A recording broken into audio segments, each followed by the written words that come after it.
A ideia de fazer um hard car, eu já compartilhei contigo, é uma ideia arrojada. Se o carro não andasse e com aquelas corzinhas todas, iam puxar as orelhas, iam dizer, opá, aquele carro é muito bonito, mas não anda nada. Porque nós estávamos ali antes de um gancho e ouvíamos os carros a vir e o miúdo já pensava que eu era que eu era sobredotado, que eu era uma espécie de Shazam do mundo automóvel, porque eu ouvia o carro a vir isso. Olha, este é um Renault 5, olha, este é um N3, olha, este é um Porsche. Ele chegava e era mesmo, e ele estava, mas como é que isto é possível? Claro que toda a gente que ali estava sabia o mesmo que eu, porque era um bocado evidente. Antigamente isto era fácil, hoje já não conseguimos executar estes truques. E é uma sensação fantástica teres um carro com o carro é 94, com 31 anos, que o toque do couro, as sensações que tens de familiaridade ao sentar-te naquele carro é uma coisa que é inexplicável. E há outra coisa que eu deixo aqui como jeito de provocação, retomando aquela questão dos clássicos, é que eu entro no carro, ligo a chave, ligo o rádio, que por acaso substituí para poder conectar com o telemóvel, e com esses dois botões, no verão o ar-condicionado, três botões, e eu não tenho perguntas fofinhas a perguntar-me se eu quero fazer uma pausa ao fim de 2 meses, ao fim de 2 horas de estar a guiar, ou se tenho a certeza que a pressão do pneu direito não devia estar a 0,1 bar acima. E depois há uma pequena empresa que pega nisso e põe roda tudo para o máximo, um bocadinho acima, põe nos 150%, que é o Alpina B12. Eu acho que é o dos sedãs mais bonitos alguma vez feitos. E é a última geração em que um carro de luxo era de luxo porque era bem construído e tinha tecnologia. Na geração logo seguinte, eles pensaram primeiro na tecnologia, depois de iam ver como é que aparafusavam as coisas. Só que o que acontece nos carros, é este o poder social do automóvel antigo, é que nós vemos os pontos em comum. Eu olho para um E36 da mesma maneira que a pessoa que faz drift olha para um E36. Nós vemos ali um ponto comum. E isto é, numa sociedade como a que vivemos, é uma coisa absolutamente extraordinária.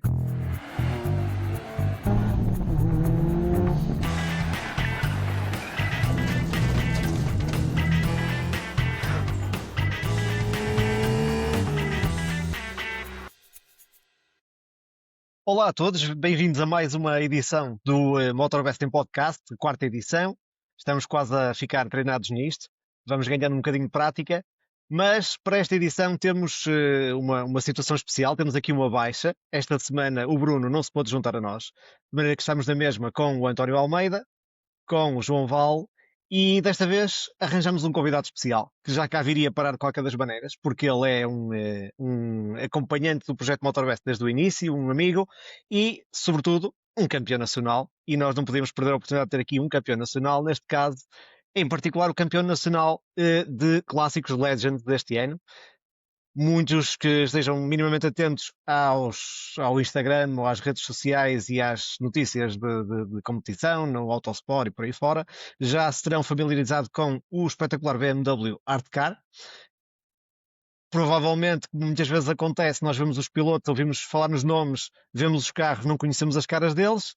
Aqui está ele, espero não vos desiludir. É o Luís, é o que temos. Luís, muito bem-vindo, obrigado por te juntares a nós hoje. Vamos aproveitar para falar aqui um bocadinho esta noite do, do teu carro, do teu campeonato, do teu campeonato em particular, mas do campeonato em geral e desta competição que são os Legends. E depois a dinâmica vai ser, vamos introduzir o Luís aqui no nosso ritmo normal de podcast. Ele vai discutir os mesmos temas que nós tínhamos alinhados já para esta edição, que achamos que vai ser divertido porque o Luís é um verdadeiro petrolhead, ele gosta muito também de clássicos, frequenta os meios dos clássicos e por isso está perfeitamente, é um estudioso também, é alguém que sabe muita coisa, tanto de competição como de clássicos propriamente ditos, de maneira que é uma companhia perfeita para esta noite. Luís, bem-vindo. Obrigado, Hugo. Obrigado por me terem aqui como vossa companhia para estes próximos minutos. Pá, espero estar à altura, porque pá, é um projeto interessantíssimo e vocês abordam sempre os temas de uma forma muito profunda e muito conhecedora, por isso eu espero estar à altura. Agradeço o convite, cumprimento o António e o João, e espero que seja um bom serão. António e João, nós já vamos falar sobre estas nossas últimas semanas nos automóveis, como costume, não é? Mas agora, eu acho que vocês, os dois em particular, presumo que vocês acompanham minimamente o campeonato de Legends, não? Correto, António? Ou não? Sim, quando vejo Tu- quando vejo as publicações do Luís, normalmente vou seguindo um bocadinho por ali. Que O eu, João é um conhecedor profundo do desporto automóvel, por isso eu imagino que ele ande sempre atento, provavelmente vê as transmissões e tal, né? Sim, tento sempre que possível ver, e obviamente também no Redline, no programa semanal que temos, também tento sempre de levar as notícias das várias modalidades do desporto automóvel em Portugal, como é óbvio. Luís, e isto leva-nos já a um tema, e eu vou alterando aqui um bocadinho a lógica que temos consoante vamos falando, porque esta é uma questão que eu acho importante. Este campeonato, e já vamos discutir em pormenor como se disputou este campeonato e como é que tu chegaste a este título, mas tendo em conta a qualidade das corridas, ainda há muita gente que não acompanha e não acompanha a maior parte das vezes, talvez porque desconhece ou porque não sabe que o pode acompanhar, não achas? Acho, olha, eu próprio sou um exemplo disso. Antes de começar a correr, tinha muita dificuldade em perceber onde é que podia ver as corridas, como é que também podia fazer uma corrida, como é que me podia inserir no meio. Efetivamente, agora com as redes sociais e com a informação que os promotores passam, é mais fácil poderes acompanhar. As corridas estão transmitidas em live streaming, portanto, é mais fácil tu poderes acompanhar as corridas. Mas percebo que há um momento de entrada neste meio, nesta informação, que é difícil e que faz toda a diferença. Por isso é um dos pontos que eu acho que até alguns promotores que estão com mais sucesso na projeção das corridas que organizam têm em mente, que é justamente a divulgação das mesmas. Mas este também, o que estamos a falar aqui, e isto, para fazer justiça, a ANPAC é uma estrutura que não é propriamente profissionalizada no sentido lato, não é? A ANPAC, que é o organizador do campeonato, a Associação dos Pilotos de Automóveis Clássicos, não é uma estrutura profissionalizada. Contudo, organiza um conjunto de corridas que, em média, trazem 100 carros por fim de semana aos circuitos onde se disputam. Pá, as corridas têm um enquadramento competitivo. São campeonato nacional, são corridas que contam para um campeonato nacional, portanto, não há melhor enquadramento competitivo. Não são uma procissão de carros antigos, não são uns track days animados, é um campeonato nacional. Eu acho que isso faz toda a diferença. Nós conseguirmos, a nível da ANPAC, nós conseguirmos transformar, se calhar, o modelo de corridas em corridas só para um modelo de eventos em que possam participar também as famílias, as mulheres dos, Sem dúvida. dos pilotos, em que possam vir eventualmente adeptos e amantes dos clássicos. Eu acho que os clássicos estão a atravessar uma fase muito vibrante, com muita pujança, é muito bom isto, e eu acho que as corridas de automóveis clássicos devem fazer parte deste ecossistema. Portanto, e é este ecossistema que vai permitir, na minha humilde opinião, criar eventos à volta das nossas corridas e trazer mais público e trazer mais projeção. Porque eu acho que as corridas em si são verdadeiramente interessantes. Eu sou parte interessado, mas assumo esta afirmação. Nós temos, por exemplo, a nível dos Legends, um plantel de carros em Portugal. Eles podem ou não aparecer todos, mas um plantel de carros fabuloso. Nós, em Grupo A, por exemplo, e mesmo em carros troféu, que é outra das categorias do Legends, nós temos um plantel de carros pá, fantástico. Temos bons pilotos, ou seja, se houver vontade que eles apareçam todos ao mesmo tempo, nós temos um campeonato de Legends, como o Touranwagen Legenda ou organizado pelo MRL em Inglaterra. Acho que os ingredientes estão todos, agora falta fazer o bolo. E falaste de uma competição inglesa, tu este ano tiveste essa aventura internacional com o M3, correto? Tive, fui correr ao Silverstone Classic Festival, que lá está, é um evento, é um festival de verão em que também acontecem corridas, Uhum. pá, com várias grelhas muito interessantes, uma delas de Grupo A, com 43 carros. A minha Incrível. classe de M3 eram 10 carros, e eu eu e o Francisco Freitas, que fomos os dois e partilhamos o carro. A corrida era longa, era de 1 hora. Ficamos em quarta geral nos 40, Muito, muito bom. nos 43 carros e ganhamos a classe. Vou ser sincero, foi uma coisa muito, pá, muito engraçada mesmo. Vocês já tinham rodado em Silverstone, algum de vocês dois? Curiosamente, o ano passado tentamos fazer este evento também e nunca chegamos a rodar. Eu dei 2 voltas no seco porque começou a chover de tal forma, a corrida foi interrompida ao fim de 10 minutos de corrida, portanto, os 55 minutos de corrida tornaram-se 15 minutos de corrida, e basicamente não tínhamos feito nenhuma volta eu fiz 2 ou 3 voltas no seco. Tivemos com todo um dia de treinos. Hoje em dia há os simuladores e há Silverstone é um circuito. Pá, e há muita entreajuda. Nós vimos filmes das pessoas que estavam connosco, tivemos boas dicas. Pá, e Silverstone é um circuito como Spa.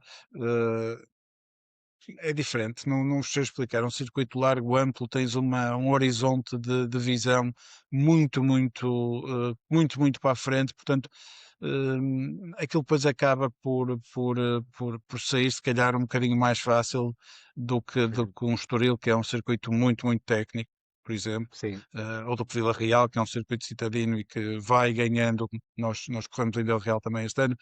eh, o circuito vai mudando ao longo do fim de semana, vai ganhando mais gripe. sim. eh, o melhor circuito é o domingo, portanto é o circuito que tem mais gripe, é o mais rápido e tu próprio ganhas alguma confiança extra, portanto os circuitos mais técnicos demoram mais a aprender. O circuito de Silverstone é um circuito fabuloso, como vos digo, mas nesse ponto particular, se calhar ao fim de algum tempo estamos em igualdade Mais de fácil de circunstâncias adaptação. com Pois mais claro, fácil. pois claro. Luís, e diz-me uma coisa, para esta época de 2026 estás a planear mais algumas idas lá fora?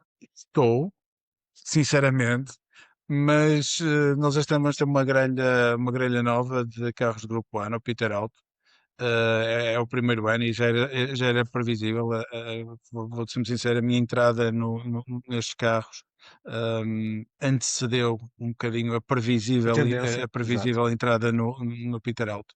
Até porque há 2, 3 anos estes carros eram consideravelmente mais baratos do que são hoje e do que vão ser nos próximos dias, porque esta procura esta oferta de eventos, esta procura dos carros para poder aceder aos eventos faz subir o preço dos carros e não descentrando da minha paixão por este carro, previ um bocadinho esta situação. Estes carros marcam uma geração, marcam uma época. Um carro de grupo A, se calhar o António e o João vão discordar um bocadinho comigo, mas para quem viveu isto com 13, 14, 15 anos, opá, isto era uma Claro, coisa, o DTM era uma claro. coisa absolutamente irrepetível. Está bom, estes últimos anos da TM estão bons, mas ainda assim os anos de pico do DTM é uma coisa absolutamente extraordinária e estes carros vão marcar uma geração e vão marcar agora uma geração nas corridas de clássicos, na E minha, na sobretudo minha, na minha porque opinião. estes grupo A, apesar de serem muito evoluídos tecnicamente e caros de manter, apesar de tudo, vão ser os únicos que vão ser utilizáveis em competições históricas, porque depois os chamados Grupo 1, pensou que era assim que se chamavam, os que vieram a seguir ao Grupo A no DTM, já são carros perfeitamente impossíveis de utilizar em competições históricas. Falo dos Alfa Romeo 155, dos Classe C, já são carros praticamente impossíveis Tens, de usar em competições históricas, tens não é? os classe 1 e os classe 2. Portanto, foram os classe 2 que depois evoluíram para os super turismos, e efetivamente a questão da eletrónica torna-os muito mais difíceis de serem utilizados. A eletrónica, os regimes de rotação do motor e o número de utilização, o número de Desgaste horas que aqueles rapidíssimo. motores a terem uma ideia, nos Alfas e 94, 95, 96 havia motores de qualificação para aqueles carros, como havia na Fórmula 1. Os chassis eram coisas absolutamente saídas de laboratório, portanto aquilo já tinha muito pouco a ver com os carros de estrada, que homologados, deram origem aos carros de corrida no grupo E, no grupo A, desculpem. E o fascínio dessa época, eu acho que é justamente isto, é tu poderes, durante a semana, ver um carro a passar na rua com a mesma forma com que depois, ao fim de semana, o vias correr. As jantes eram diferentes, o câmara e o caster era diferente, o stance do carro, vou usar o jargão, era diferente, É mas o carro verdade. era o mesmo. Isso criava-te, impressionava-te ver aquele carro na rua. Portanto, eu acho que esse fascínio se perdeu depois um bocadinho, do ponto de vista técnico. Os carros posteriores eh, Agora, eram as notícias tão recentes. Sim, sim. bons. Desculpa só terminar, mas eram Força, sim. tão bons, eram tão caros de operar que acabaram por levar justamente à inviabilidade do campeonato alemão e do internacional, que passou ao internacional e o campeonato acabou Sim, sim. por desaparecer. Sem dúvida. Agora, isto, as notícias recentes de que vai ser atrasada a proibição dos automóveis de combustão, vai ser atrasado o limite final da produção dos automóveis de combustão. A União Europeia já resolveu atrasar, mas um atrasar de uma maneira em que comunicaram que, no fundo, se calhar nunca vão acabar, não é? Já estão a sugerir que, se calhar, a produção de combustíveis alternativos vai permitir a produção. Pode vir a trazer, se calhar, um folgo às competições automóveis tradicionais, talvez ao surgimento de competições novas e se calhar um bocadinho trazer de novo o interesse das marcas às competições históricas, não é? Porque eu acho que um projeto como o teu, com um carro criado da maneira que está criado, faria todo sentido que uma marca atualmente se tivesse, como é o caso da BMW, continua a vender muitos automóveis de performance, muitos BMWs M, faria todo sentido que se envolvessem com este campeonato, se este campeonato atingir o nível de promoção que merece. Não é? Seria aqui uma Eu, oportunidade importante. eu agradeço o teu elogio, eu penso mesmo, não aconteceu. Há algumas, estas notícias desta semana eu acho que são super interessantes. Há uma pessoa que pontualmente corre connosco e que é um adepto, uh, um grande adepto do desporto automóvel, dos automóveis, que é português, que é o Carlos Tavares, e que temos a grande honra de ele de vez em quando se juntar connosco numa pista, e que é um senhor que há muitos anos que vem dizendo que o caminho que a indústria europeia automóvel foi obrigada a seguir era um caminho que ia dar ao que está a dar. Portanto, que ia dar, se calhar, à perda de empregos, à perda de rentabilidade, à perda de competitividade face à indústria chinesa, nomeadamente, e que a vontade política não era a melhor para as empresas e para o trabalho e para as pessoas. Esse senhor, se calhar, foi entre os pares, se calhar foi mal visto, foi,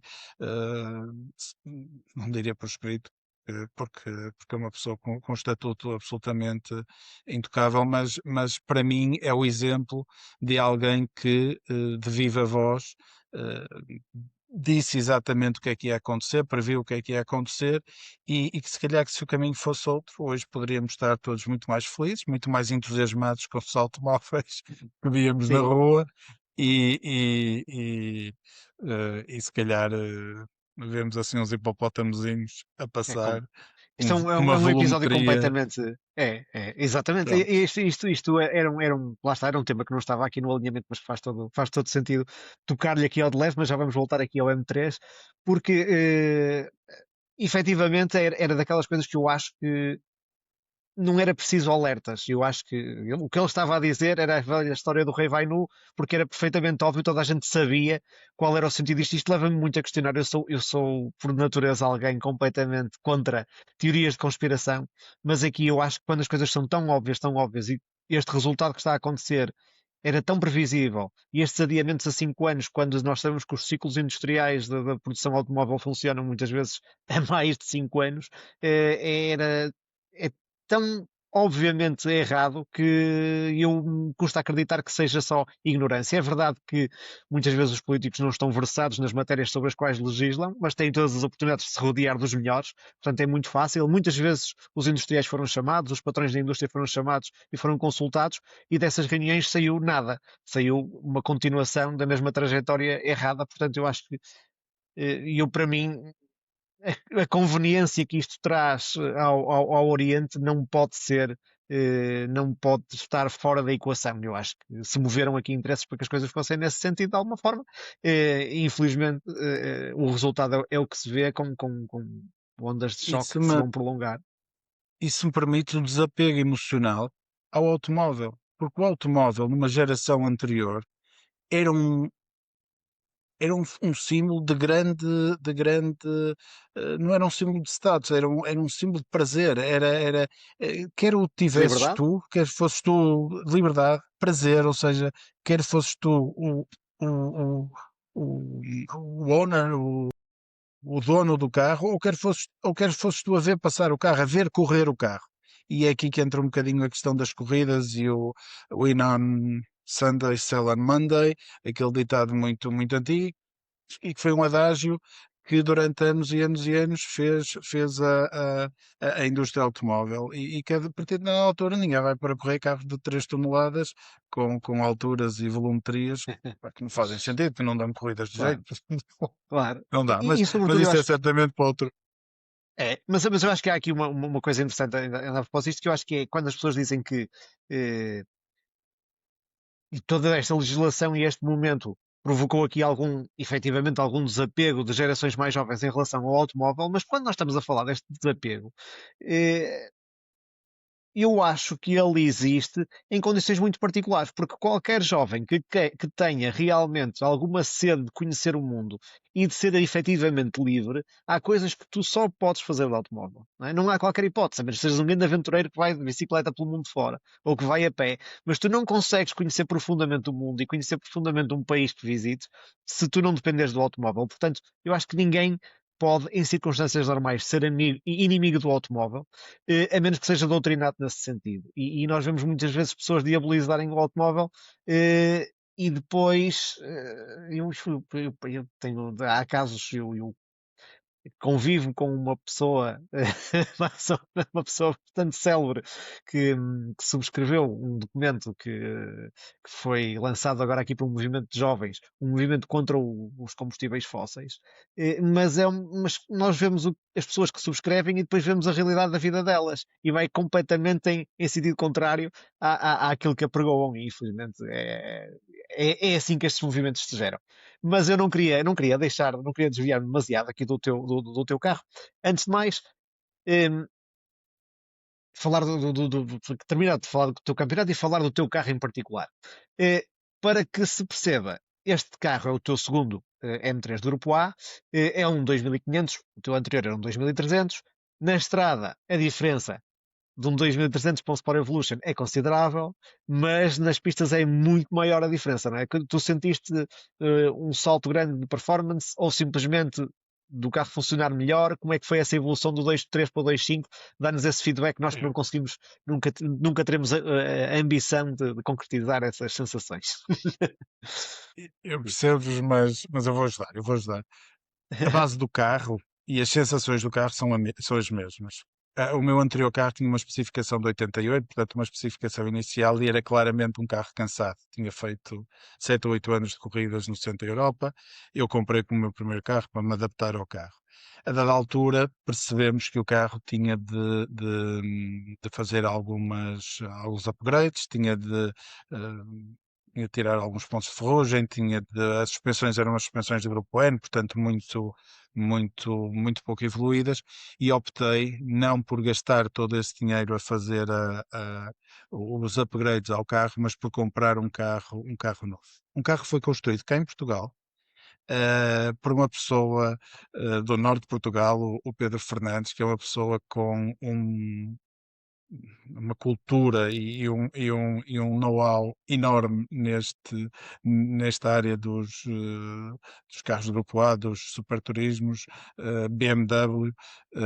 Ele fez o carro e eu fez o carro com esta especificação. Estamos a falar de uma especificação de 91, com umas suspensões já completamente diferentes, motor 2.5, as barras estabilizadoras, portanto, há uma série de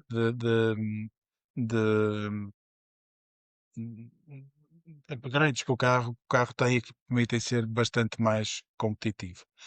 Os tempos por volta, estamos a falar de menos 2 segundos e meio do que o carro anterior, num circuito como o Estoril ou Portimão. E desculpa uma Hum, coisa, interromper-te. Este tem caixa de 6 que não era homologada na versão inicial, né? O inicial só tinha caixa de 5, correto? A caixa de 5 é homologada nas primeiras iterações, a partir de 90 é homologada a caixa de 6 para começar em 91. Na época, o meu carro neste momento tem caixa de 6. As caixas de 6 hoje, apesar de difíceis de operar, são muito difíceis de operar, são caixas de dentes direitos. Na altura eram muito pouco fiáveis e os pilotos optavam por não usar as caixas. Neste momento as caixas são mais fiáveis, fruto dos materiais modernos, e não obstante serem bastante difíceis de operar, permitem também um ganho de tempo. O primeiro carro tinha uma caixa de 5 velocidades, uma caixa ZF. Este carro tem uma caixa de seis velocidades. E, já agora, vamos falar um bocadinho da particularidade do teu carro. Tu tiveste esta ideia fantástica de criar um art car português e esse é um aspecto que nós temos que abordar. Primeiramente, é óbvio que isto era alguma coisa que algo que só podia sair da cabeça de alguém que tem bastante cultura automóvel, lembrar-se de fazer uma coisa destas e foi muito bem sucedido, porque depois há pinturas e pinturas. Eu recordo que nós já tivemos um art car português que existe, né, que está com a Baviera, e que foi fruto de um concurso com várias candidaturas, com várias propostas, e venceu aquele. E sendo interessante, não é propriamente para mim, não está provavelmente ao nível dos autocarros convencionais, mas o teu resulta muito bem, é um padrão. E agora ia-te perguntar: o quadro nasceu antes do carro ou o quadro nasceu para o carro? O quadro que nós vimos que dá origem à decoração do carro. Olha, eu sobre o carro da Baviera, eu sou um fã. Eu conheço o Uhum. Carlos Carreiro, o pintor, hum, desde miúdo, muito miúdo, que eu ouço falar no Casca, e aquilo fascina-me, a pintura dele. E se tu vires o E36 do Sandro Kia, Sim, tu vais ver sim, sim, sim, eu sei. algumas semelhanças na mesma altura. São autores diferentes, não há sequer similitude na parte cromática, mas tu vais ver algumas semelhanças e eu gosto do carro da Baviera, sinceramente. A ideia de fazer um hard car, eu já compartilhei contigo, é uma ideia arrojada. Se o carro não andasse e com aquelas corzinhas todas iam puxar as orelhas, iam dizer: opá, aquele carro é muito bonito, mas não anda nada. Por isso é bom que dês ao pedal, porque o carro tem de andar. Mas fora de brincadeiras, opá, eu conheço a obra do Luís Onassis, do Luís Zal, nome de batismo Luís Estevinho, há algum tempo, e, e pedi-lhe uma obra com estas características, sem qualquer intervenção na parte criativa dele, mas o estilo dele é este, a obra dele é este, e ele disse: olha, quanto mais cores tiveres, pá, isto é para pôr num carro, faz uma coisa gira. Pá, e ele realmente fez primeiro a obra foi depois adaptada com permissão do Luís, ao carro, com o trabalho do André Cruz, que é um designer que eu aprecio muito mesmo. Ou seja, há um trabalho grande depois da adaptação da tela à segunda tela, que é a carroceria do carro, Exato. e o resultado final é este. É lógico que a ideia do art car surge. O meu outro carro tinha a decoração BMW Motorsport, Warsteiner, e eu acho que quando eu vi aquele carro pronto, primeiro com as jantes douradas, a minha pele, fiquei com pele de galinha, porque era aquilo é a essência do BMW M3 E30. Contudo, é um património gráfico que não é meu, exclusivo, e já nem é da Exatamente. BMW, é um património quase já ultrapassou a marca. E começaram a aparecer mais carros. O Carlos Tavares, os dois do Carlos Tavares da Roda Clássica são assim, o Paulo Lima, eu não me estou a recordar, mas houve mais um carro que apareceu e eu não podia ser mais um, não porque queira ser diferente, mas eu acho que valia a pena investir na diversidade. E o ano passado, pensei que 2025 haveria a comemoração dos 50 anos do primeiro Art Car. Efetivamente, a BMW tem um programa que se prolonga para 2026 extensíssimo de exposições e de comemorações acerca dos Art Cars. O primeiro Art Car foi um E9 CCL que o Hervé Poulain, que mais tarde é um gentleman driver, mas que mais tarde é conhecido até como leiloeiro da Arte Correal, que é a, a casa de leilões de automóveis francesa mais conhecida, mas que enquanto gentleman driver propôs à BMW esse projeto. A BMW aceitou, deu-lhe assistência com os técnicos oficiais da marca, fez Le Mans e teve um artista com uma enorme projeção, que é o Alexander Calder, que lhe fez o carro e que eu acho que é um carro absolutamente icónico. E que pertence à coleção de art cars da BMW hoje em dia. É o primeiro e eu resolvi fazer um tributo, vou-lhe chamar assim, aos art cars, à coleção de art cars, criando, Muito bem. com a ajuda do Luís. O criador é o Luís.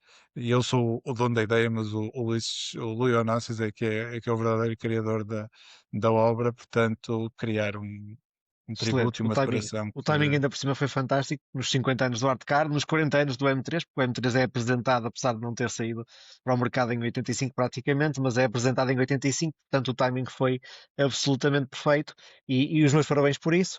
E para concluir, perguntar-te o que é que tu achaste, portanto, como é que foi este campeonato? É assim, apesar de tudo, são poucas provas, portanto era normal que se aguardasse alguma decisão ainda no fim do campeonato, mas apesar de poucos carros na tua categoria ou poucos carros que tenham sido assíduos na tua categoria, não é? Porque alguns aparecem numas provas e outros noutras, mas não foi propriamente chegar lá e limpar aquilo, ou seja, tiveste que andar bem para garantir o título.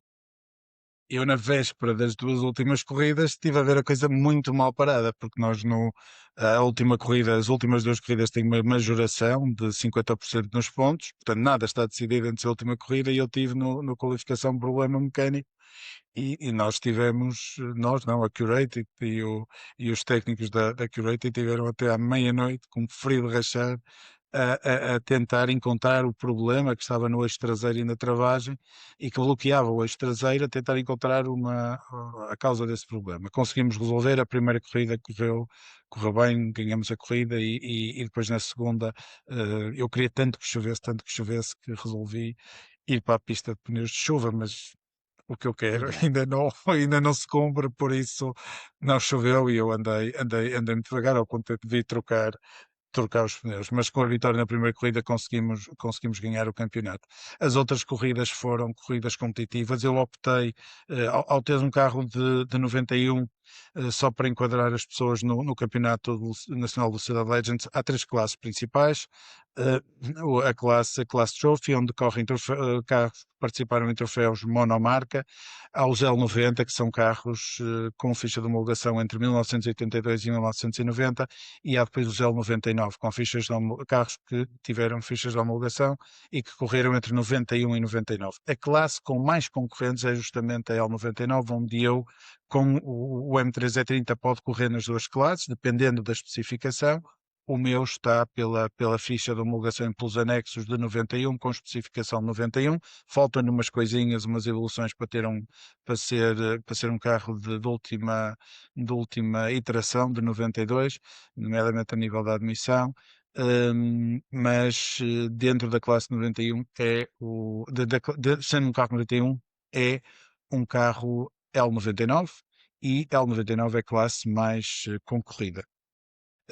Concorre contra os E36, por exemplo. O João Paulo Sousa, o ano passado e nos anos anteriores, foi campeão com o M3, com o M3 E36. Tivemos o Daniel Moreira, tivemos o Joaquim Soares com o E36. Portanto, tivemos o Subaru do Sérgio Pinto. Tivemos vários competidores na minha classe. Efetivamente, eu acho que o ano me correu francamente bem. Tirando Vila Real, em que o carro tinha vindo de refazer o motor e que não estava em condições, estava completamente asmático. Não conseguimos melhor, mas mérito também dos meus adversários, que andaram francamente bem, o Paulo o Luís Barros, que ganhou as corridas, o Paulo Sim, Lima e o Joaquim Soares andaram muito, muito bem. Por isso, eu acho que cheguei ao fim do ano, fui campeão. Estou muito feliz por isso. Só era um sonho de miúdo, pá, não sei que fará há muito pouco tempo. Eh, muito bem. e vou-vos ser muito sinceros, é algo que me deixa orgulhoso. Pá, não Claro que vos sim. consigo dizer de outra maneira, desculpem a imodéstia, mas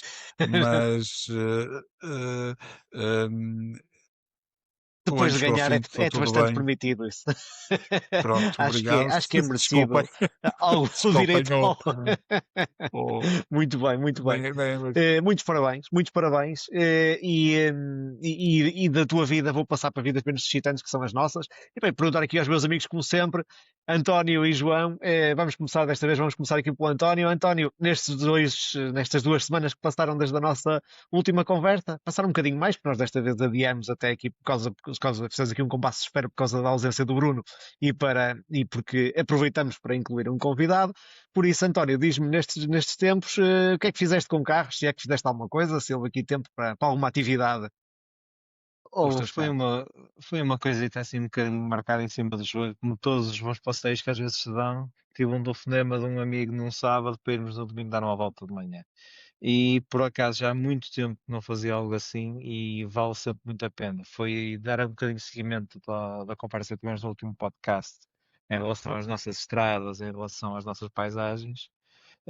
Fizemos as estradas nacionais da Amarante até ao Peso da Régua, depois aquele trecho da 222 até ao Pinhão e acabámos por almoçar em Foscou. E mais uma vez eu percebo porque é que as pessoas se deslocam de Inglaterra ou de outros países para vir cá, porque é fabuloso. Aquela zona do país é fabulosa para esse tipo de coisas. E acredito que cada vez mais nós vamos ter essa projeção a nível mundial.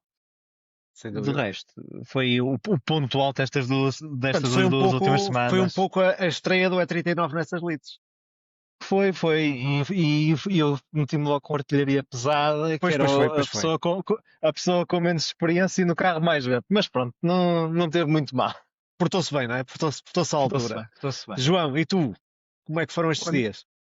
olha, deu para algumas voltinhas também por aqui, aqui um bocadinho mais em altitude, digamos assim, com dois ou três diazinhos com o Mazda ali também a dar algumas voltinhas, e agora tem sido com carros numa escala mais pequena que ando decidido a catalogar a minha coleção de miniaturas, e então tem sido aqui um bocadinho uma luta a ver algumas histórias e a pôr tudo fazer uma organização das coisas, digamos assim. Fazer é complicado, pronto. Gabe-te a coragem. Gabe-te a coragem de os colecionares e gabe-te mais a coragem de os organizares, porque eu que sou particularmente desorganizado, dou-te os parabéns.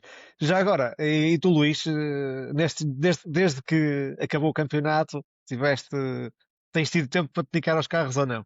Ou agora estás pá, em recuperação? vou, vou-te ser muito sincero, tenho tido, do ponto de vista profissional, umas semanas muito exigentes e a não ser tirar um carro para o pôr a lavar, que andava um bocadinho descuidado e voltar e trazer, tem sido uns dias menos ocupados com automóveis. Mas ainda assim Se continuas a calhar usar no teu. Diz isto. a planear se calhar mais o próximo ano, mas mentalmente vou-te sempre dizer, estas semanas até ao final do ano, primeira semana de janeiro, são bastante exigentes do ponto de vista profissional. Claro que sim, imagino que sim. Mas de qualquer das maneiras, muitas dessas deslocações diárias e de obrigação feitas na tua recente aquisição no teu 318S, que tem sido um fiel companheiro, não é? Absolutamente, pá, eu vou contar resumidamente. O meu pai teve um 318S é carro quando 36, eu sim, tirei exatamente. um preto, quando eu tirei a carta. O meu pai não me deixava tocar no carro quando eu tirei a carta, compreensivelmente, eu hoje dou-lhe razão, porque era o carro de estima do, Não do meu fosse ele já pai começar a treinar para os Legends?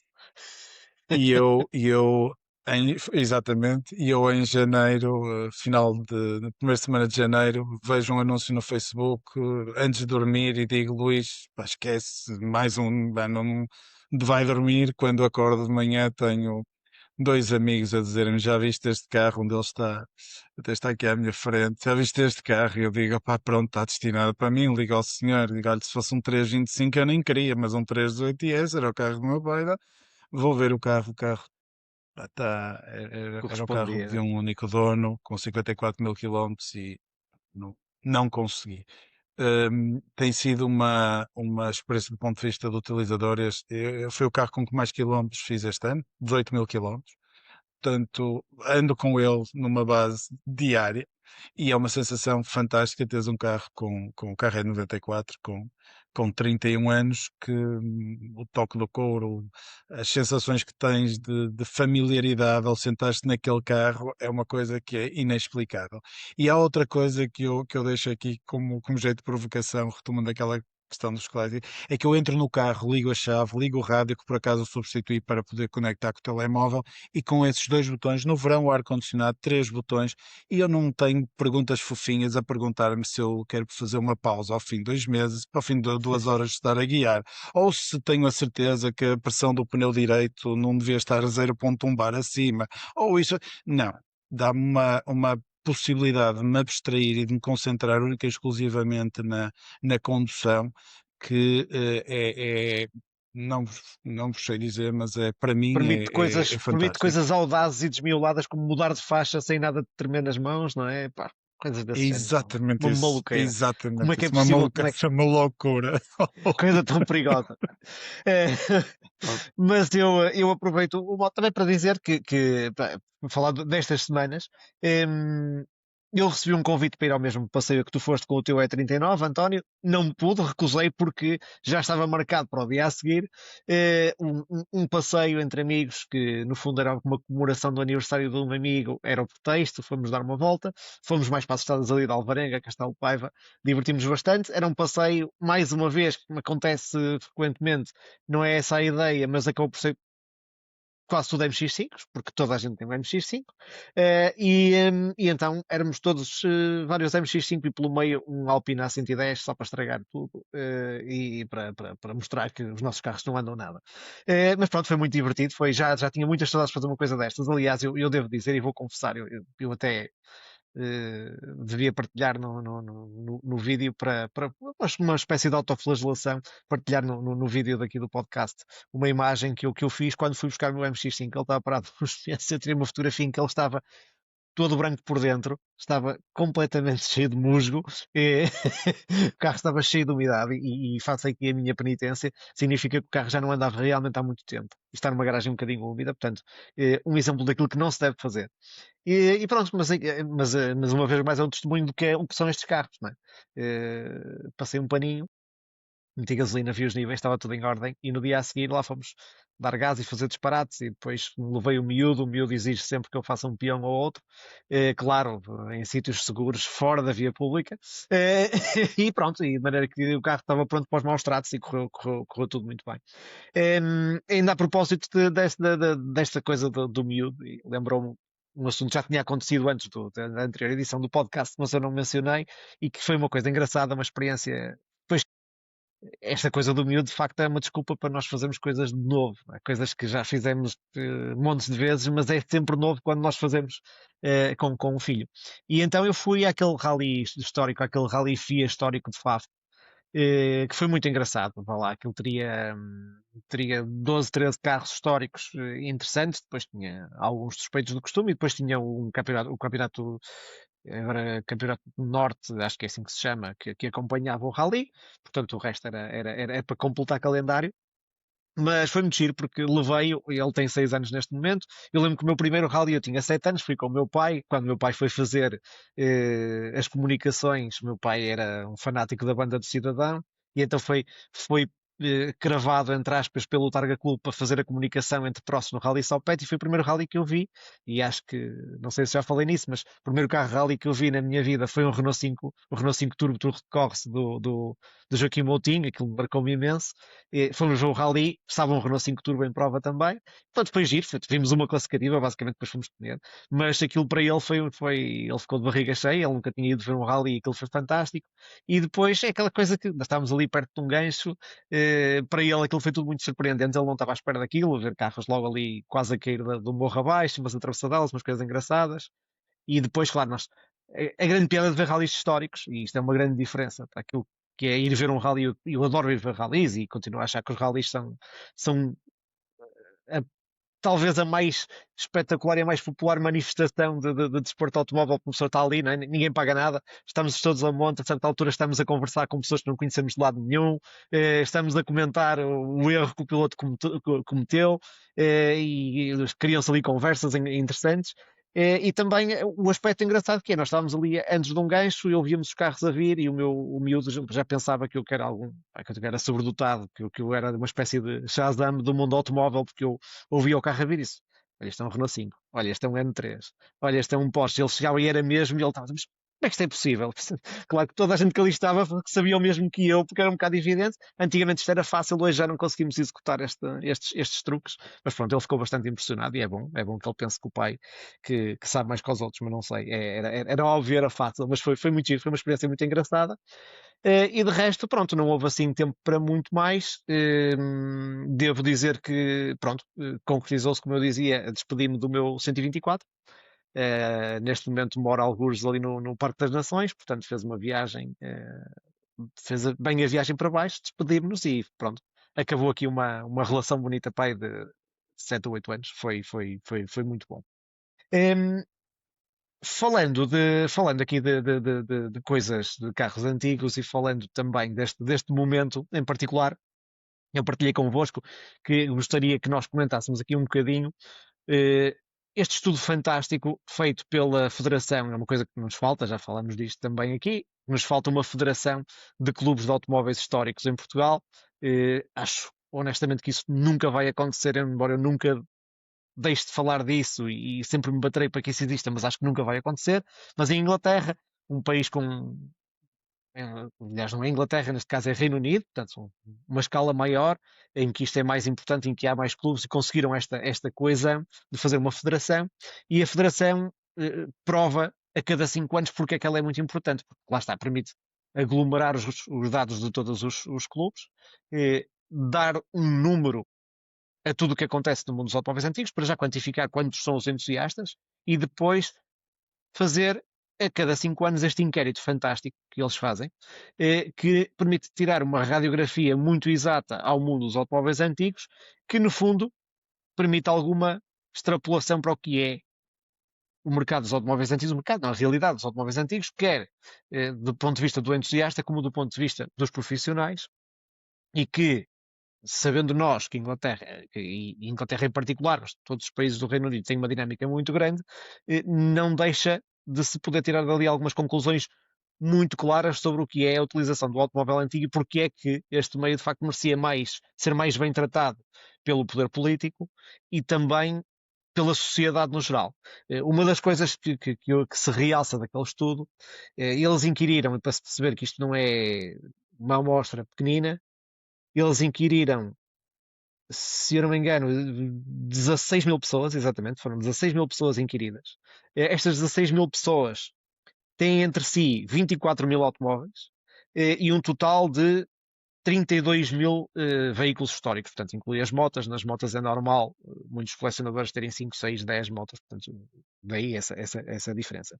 Mas um inquérito de 16 mil pessoas já é uma amostra muito relevante e chega-se a conclusões muito interessantes, nomeadamente que cada um faz menos de 1400 km por ano na totalidade dos veículos que possui, e eles quantificam mesmo o que é que isso significa em termos de percentagem da utilização das estradas, que é 0,2% da utilização das estradas do Reino Unido. Portanto, é uma ocupação absolutamente ridícula. E dizem também que o estudo, segundo as respostas que eles obtiveram, que as pessoas usam cerca de 11 vezes ao ano os seus veículos. Portanto, menos do que uma vez por mês. Nós também sabemos que, neste caso particular, o Reino Unido tem limitações por causa do clima e que nós cá talvez usemos um bocadinho mais, mas em todo o caso, a verdade é que, por muito que nós tenhamos essa liberdade, também sabemos que nesta altura acabamos por usar um bocadinho menos. Portanto, isto não vai ser muito diferente da nossa realidade. Isto significa, antes de mais, uma conclusão que se pode tirar, que é, em termos ambientais, o impacto disto é zero. Não é? Mas, por outro lado, tira-se conclusões que, em termos económicos, é uma atividade realmente muito séria. Porque o que eles contabilizam aqui é que, em média, cada entusiasta gasta em despesas diretas cerca de 5.225 euros ao ano na manutenção dos automóveis e na participação em eventos. Portanto, é um valor considerável se pensarmos na quantidade de automóveis que existem no Reino Unido. E 735 euros de gastos indiretos, ou seja, uma reserva de um hotel fora que não está incluído num passeio, ou outras despesas relacionadas com estas deslocações. Portanto, é algo muito interessante, muito relevante em termos económicos. E outras conclusões que o estudo tira é que há ali mais jovens, cada vez, portanto, eles inquiriram também muita gente fora, portanto, isto foi entregue a uma entidade que faz estudos de mercado. Eles conseguiram inquirir gente fora do universo dos, peço desculpa, tenho que travar aqui uma notificação. Eles inquiriram pessoas fora do espectro dos colecionadores e dos proprietários de automóveis, e então chegaram à conclusão que a população em geral na Grã-Bretanha está cada vez mais aberta à utilização livre dos automóveis, que acham que não deve haver grandes limitações à utilização dos automóveis históricos, dos automóveis com mais de 30 anos, e também daquilo que são os young timers, que lá têm um significado muito grande, não é? Os carros de 20 a 30 anos, que já obtêm o estatuto de automóvel de interesse histórico. E as pessoas são a favor cada vez mais de uma utilização livre, e entre os inquiridos há pouca gente a opor-se ou a ser a favor de limitações. Ainda assim, e embora eles reconheçam que há um crescendo de jovens a entrar neste hobby, até porque a utilização de um automóvel, vá lá, um automóvel desportivo, um automóvel interessante, que qualquer proprietário, qualquer jovem proprietário queira ter, nunca vai ser um carro muito moderno, porque eles começam a não existir, não é? Nós já falamos aqui disso. De maneira que está muita gente jovem a entrar no hobby, mas por outro lado, uma das coisas que eles dizem é que continua o cenário a ser de grande. Continua a ser uma atividade relativamente envelhecida. A idade dos proprietários inquiridos andava ali, exatamente, era bastante elevada. E, por outro lado, uma das coisas que eles verificam é que começa a haver, no Reino Unido, incentivo a novos profissionais nesta área. Eu li isto e com as consideráveis diferenças de escala, eu diria que não há uma grande diferença entre aquilo que nós conhecemos do setor cá. Concordas, António? É assim, tem algumas diferenças. Eles são muito mais, como é que eu vou dizer? Têm muito mais versatilidade que nós a nível de eventos, clubes, como tu bem disseste, e a maneira deles olharem para a vida é um bocadinho diferente da nossa. Porque eu acho que eles têm muito aquela ideia do eu vou aproveitar aquilo que eu trabalhei para ter. Esta parte também da aprendizagem lá é muito interessante. Eles têm um background industrial muito grande. Tem muitas pessoas que até se calhar trabalharam nas marcas, depois abriram os seus próprios negócios. Nós temos isso cá, lá está, mais uma vez, uma escala um bocadinho mais pequena, mas houve coisas que se foram perdendo ao longo dos anos, porque eu não era nascido, mas se calhar vocês lembram-se bem que houve aí uma altura em que muitas profissões desapareceram em Portugal porque foi tudo trabalhar para outra coisa, porque já não ser chapeiro, ser pintor, já não era uma profissão relevante o suficiente. Eu se calhar ganhava mais a estar a trabalhar num centro comercial, a estar a trabalhar noutro tipo de atendimento ao cliente. E eu que já tive principalmente numa oficina de chaparia e pintura, os cabelos brancos começavam-se a acumular tanto do lado dos chapeiros como do lado dos pintores.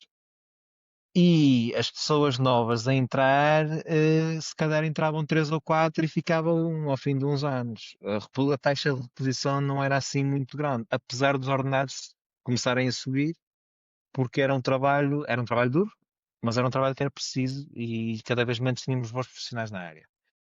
Eu não sei se aqui em Portugal tem a ver um bocadinho com o acabarem com o ensino profissional da maneira que ele era há uns anos e houve um desincentivo a não ser aqueles centros de formação profissional que agora parecem estar a ter um bocadinho mais de adesão por parte das pessoas que acabam o secundário. Tem tido um bocadinho mais de adesão, mas faz falta porque agora está um bocadinho mais direcionado para a parte do vamos aprender a mexer num automóvel híbrido, vamos aprender a mexer nas novas tecnologias, ou seja, a tecnologia toda que existiu nesses períodos em que não era interessante aprender a arte, quem nessa altura aprendeu hoje em dia não tem mais a medir. E vê-se isso um bocadinho pelas boas oficinas que nós temos em Portugal. Sem dúvida. Nós temos oficinas ao nível de Inglaterra. Temos é muito menos do que se calhar o que eles têm. Porque Sim, lá está, mas há aqui uma questão perdeu-se isso. que eu acrescentava àquilo que estás a dizer.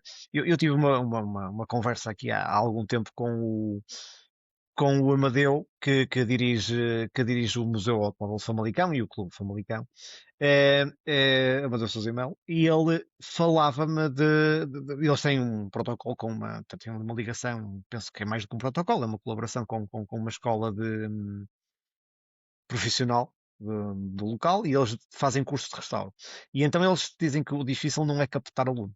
Porque captar alunos no ensino profissional, conforme o ensino profissional existe em Portugal, é fácil porque eles vão lá e vão receber um vencimento, não é? Eles, é uma espécie de um vencimento. Então eles captavam os alunos.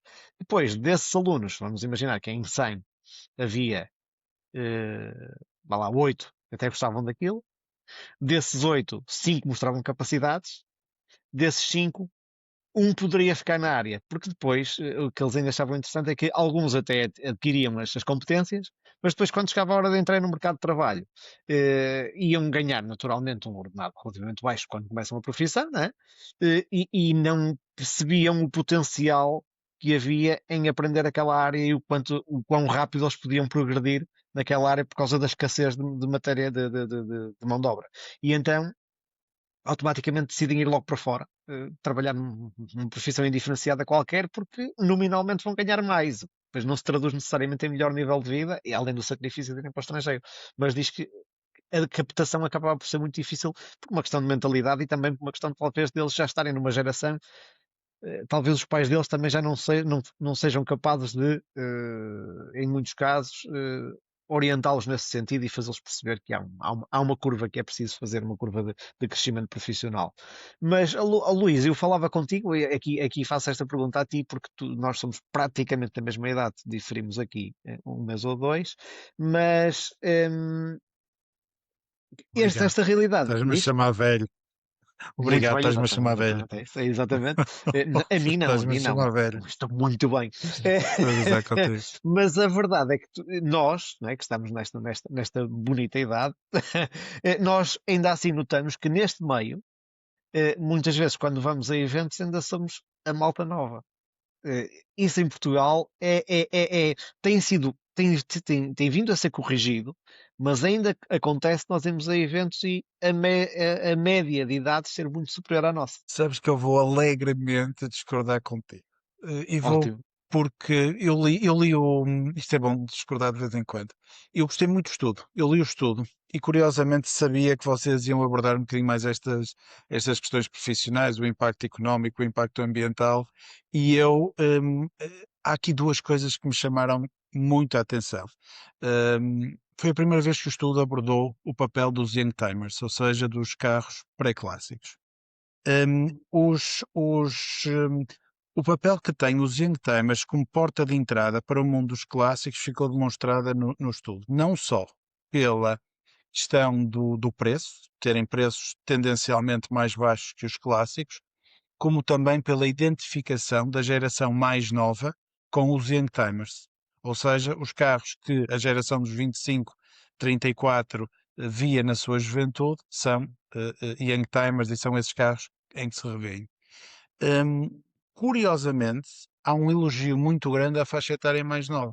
A faixa etária mais nova vem no estudo, portanto, nos inquéritos que foi feito, como aquela que melhor percepciona o papel hum, do carro clássico de uma forma mais abrangente. Portanto, é aquela classe que vê mais pontos de interesse diferentes num automóvel clássico. Não vê só sempre como uma oportunidade de emprego, como uma oportunidade de socializar, ou seja, há aqui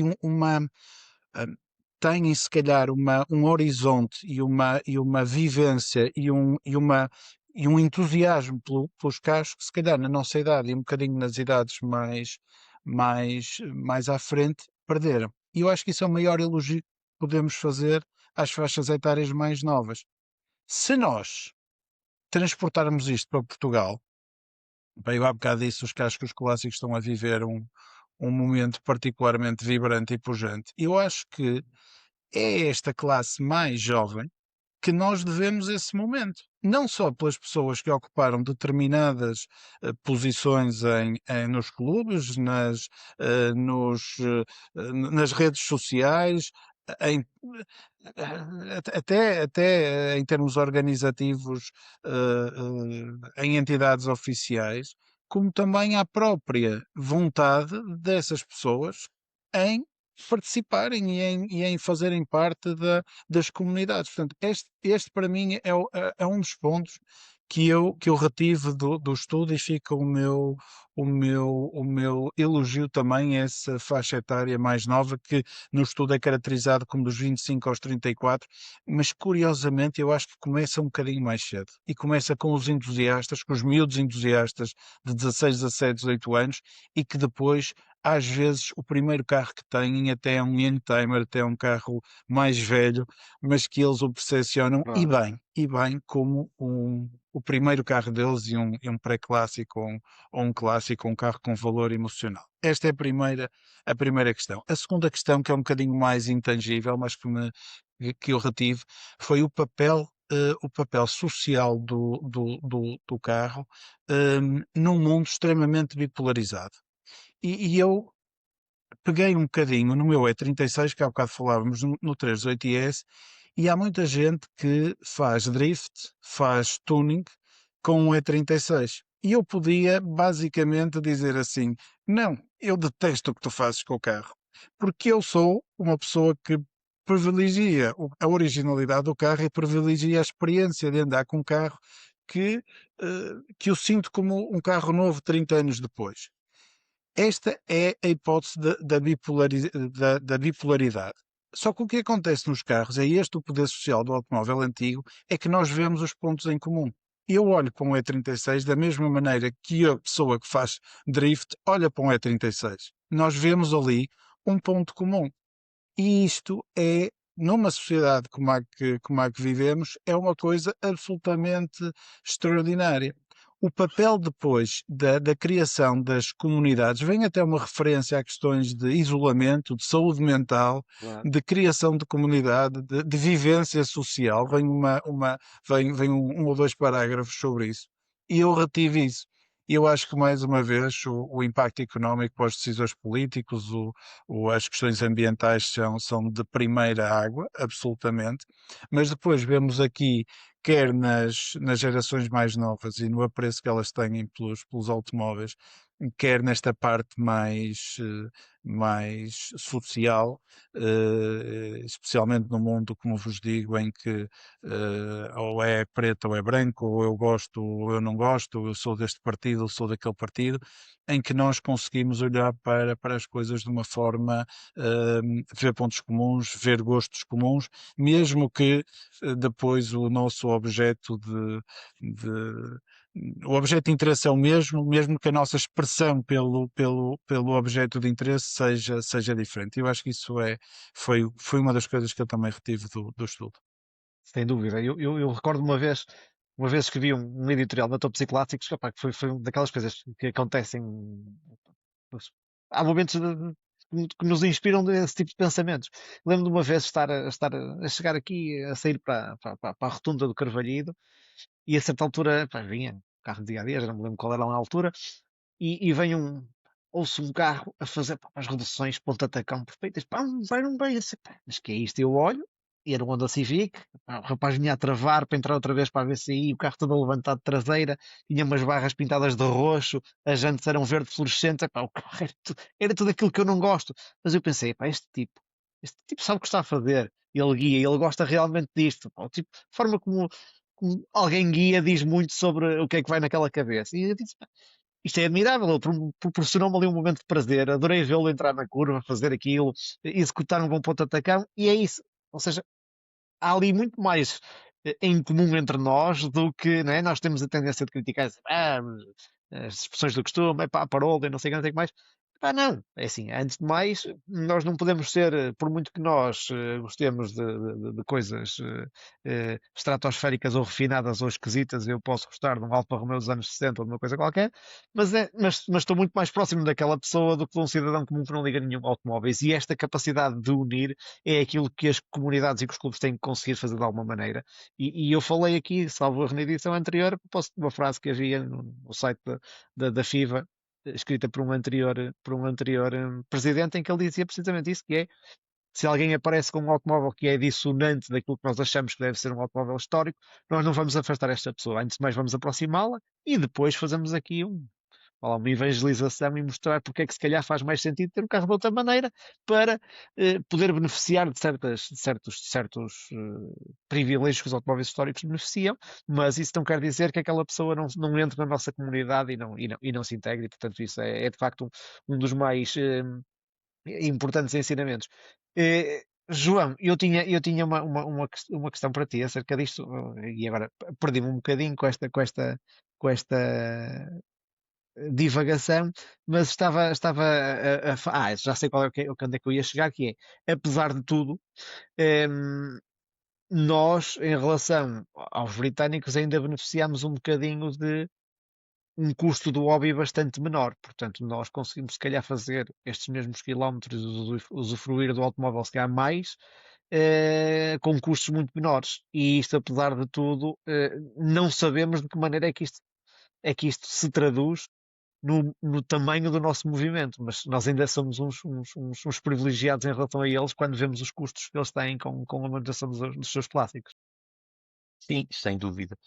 Acompanhei o estudo e li com atenção. Tem aqui alguns highlights que merecem destaque, sem dúvida alguma que ver os jovens envolvidos é muito importante e também acho que cá em Portugal certos grupos que vejo que se reúnem com youngtimers, com pequenos, com GTIs e com carrinhos assim dos anos 80 e 90, vêm aqui trazer também a mostrar a importância de introduzir estes veículos neoclássicos nos mais jovens. Agora, obviamente que temos um problema que é transversal ao ensino em Portugal, que é o falhar completo das escolas profissionais. E, portanto, se nós queremos que aqueles artesãos que existem na pintura, no bate-chapas, na mecânica, possam transmitir o seu conhecimento para esse conhecimento se perpetuar no tempo,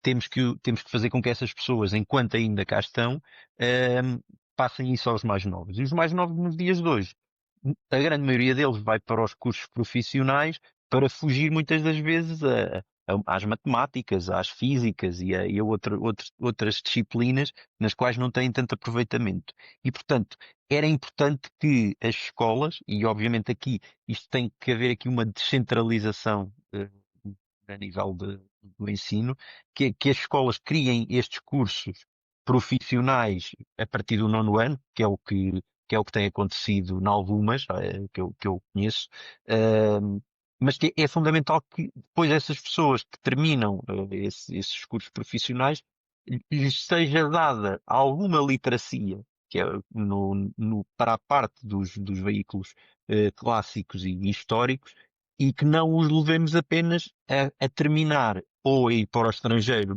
para alguém diferenciado, ou a terminar numa oficina de carros, como falaste e falaram e bem, do dia a dia, com eletrónica e com outro tipo de ajudas e tecnologias que existem nos dias de hoje. E portanto é fundamental quem está no meio ir catequizando, no fundo, estes jovens, ir-lhes Exato. dando alguma literacia. Não só, eu também tento isso pronto, já não sou muito jovem, mas também não me considero velho, e tento também levar um bocadinho aos meus amigos o gosto, muitas das vezes também eles tentarem. Eu gostava de mexer mais do que aquilo que mexo, mas tenho tentado aprender também. Efetivamente é isto, o viver com o automóvel, o ter um automóvel com uma história, saber a história por trás do automóvel, o que é que as coisas estão a funcionar ali, etc. Pá, sem dúvida alguma, muito importante. Agora, obviamente, máximo de respeito e inclusão por- para projetos com os quais não me identifico. As pessoas são livres, obviamente, de ter aquilo que querem, mas, obviamente, se eu conseguir puxar uma pessoa que tem algo que eu não considero que está segundo a história, segundo o objetivo para o qual foi desenvolvido, melhor, e fico contente e já consegui alguns. Sim. Isto, na realidade, a forma como os carros são admitidos ao Estatuto de Automóvel Histórico, de interesse histórico, resolve tudo, porque o que é interessante aqui, que é o que se diz muitas vezes, alguém diz: "Então, se eu tenho um carro com isto, porque é que eu não hei de ter um carro assim?" Ninguém é obrigado a ter o carro de maneira nenhuma, porque ninguém é obrigado a beneficiar do Estatuto de Interesse Histórico. Portanto, somos todos livres de ter os carros como entendemos dentro dos parâmetros da lei e às vezes muito para lá deles, nós sabemos que felizmente em Portugal conseguimos esticar um bocadinho a corda e não há crise. A questão é que dentro do Estatuto do Automóvel Histórico temos que cumprir determinados parâmetros e os parâmetros até são bastante flexíveis, como já se falou aqui, apesar de tudo nós temos um determinado nível de personalização que nos permite ter os carros à nossa maneira, sem termos chatice e termos na mesma certificados. Portanto, sim, sem dúvida que esse é um aspecto que permitiria aglomerar mais se nós, de certa forma, abríssemos mais a porta a estes movimentos em torno do automóvel e em torno de automóveis que são antigos, às vezes não por vontade, mas por consequência social, e, no fundo há aqui pontos de contacto e isto poderia avolumar um bocadinho o nosso movimento de automóveis antigos em Portugal. E aqui eu, depois de ler isto inspirou-me aqui dois recados, dois pontos em que eu acho que nós falhamos em Portugal enquanto comunidade automóvel. Ao ler o estudo, nós vemos lá que 88% dos inquiridos dizem pertencer a um clube. E nós dizemos, pá, bom, no universo inglês, 88% das pessoas pertencem a clubes. Não, é assim, os inquiridos.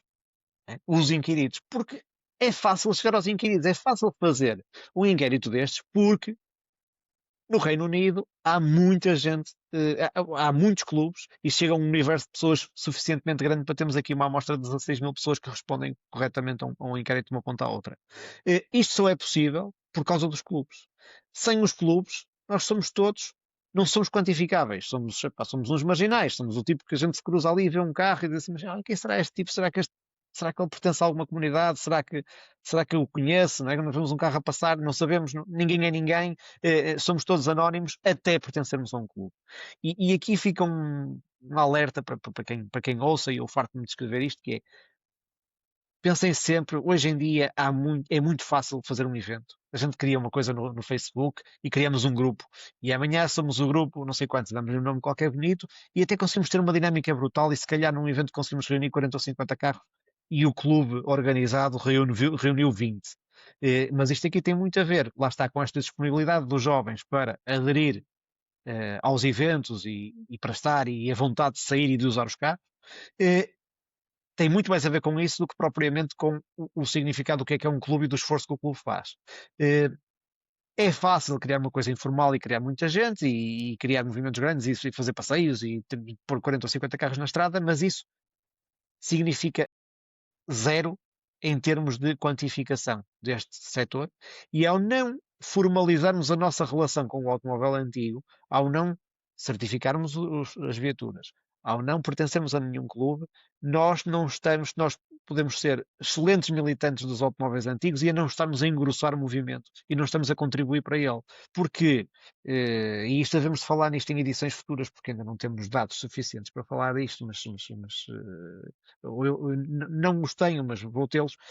Nós sabemos que houve agora uma abordagem do ACP ao governo para tentar fazer algumas alterações na legislação no que toca aos automóveis antigos, para aprovar aqui um pacote de medidas legais, tanto de ordem fiscal como simplesmente normativa, em relação ao automóvel antigo. Eh, e eu não tenho dúvidas nenhumas que, para que isto seja considerado e possa ser incluído num programa de governo, que se possa dar este passo arriscado de legislar positivamente numa coisa que a sociedade hoje vê com alguma com alguma reticência, é preciso quantificar, é preciso que se perceba que há muita gente envolvida, é preciso que se perceba que isto movimenta muito dinheiro, portanto é cada vez mais necessário que haja uma formalização desta nossa atividade para que tenhamos um peso institucional e um peso social considerável. E o outro tópico que eu tinha aqui apontado tinha a ver um bocadinho com aquilo que vocês os dois falaram, com aquilo que o Luís e o João falaram, desta questão aqui dos jovens e do como é que nós podemos potenciar esta tendência dos jovens se tornarem muito militantes do automóvel e viverem isto com alguma emoção. Eu acho que há aqui um papel que tem que ser feito pelos clubes. Eu já escrevi isto também em editoriais, e eu acho que hoje em dia, principalmente quando nós começamos aqui a conviver com as crianças em idade escolar, percebemos que as escolas hoje em dia são muito mais abertas a estímulos exteriores do que no nosso tempo. Portanto, eles querem sempre arranjar um motivo qualquer para levar os miúdos a qualquer lado ou para trazer qualquer coisa à escola para que eles aprendam em interação com o mundo.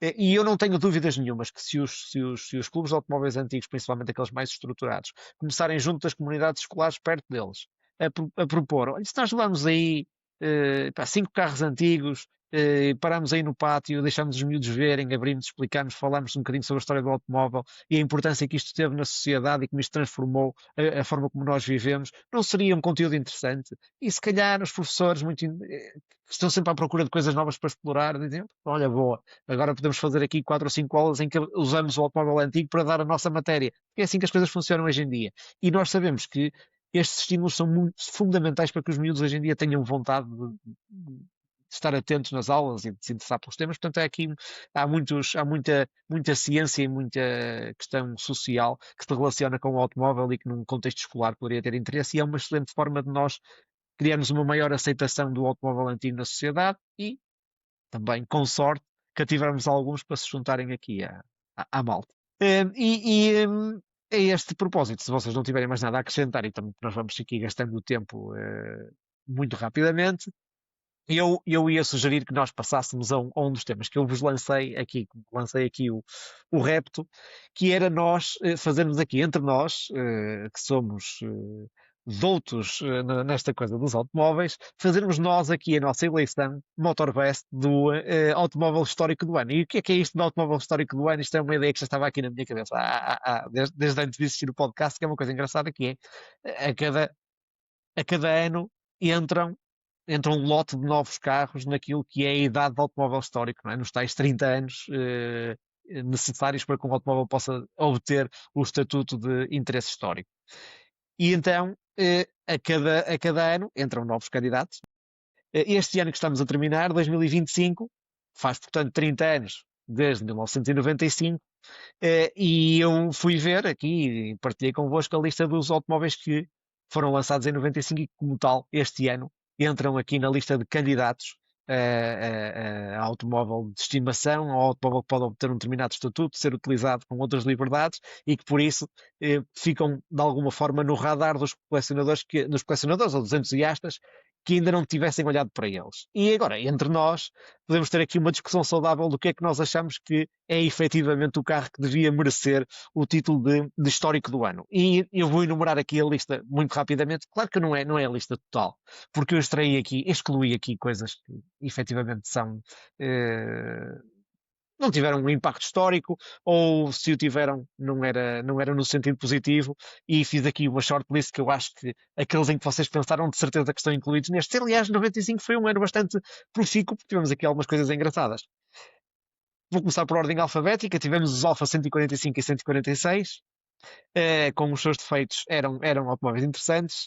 Aliás, eu acho que o que nós vamos tirar desta lista é que, com comparação com aquilo que é a lista de automóveis novos lançados em 2025, qualquer um destes é absolutamente excitante, mesmo até os piores.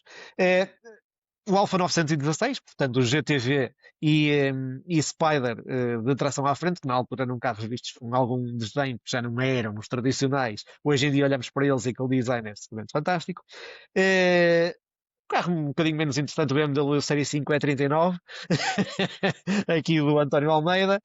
O BMW Z3, foram os contributos da BMW nesse ano. Tivemos o Dodge Viper 2, portanto o outro já estava a chegar ao fim de vida. Ferrari F50, Fiat Barchetta, para quem estiver aí a ouvir, até sabemos que temos aqui alguém atento.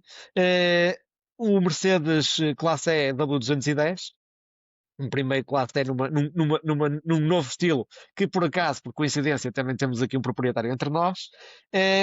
O MGF, o Peugeot 406, não o bonito, Luís, não é disso que estamos a falar. Estamos a falar do Peugeot 406 no geral, depois mais tarde é que saiu o Coupé, penso eu.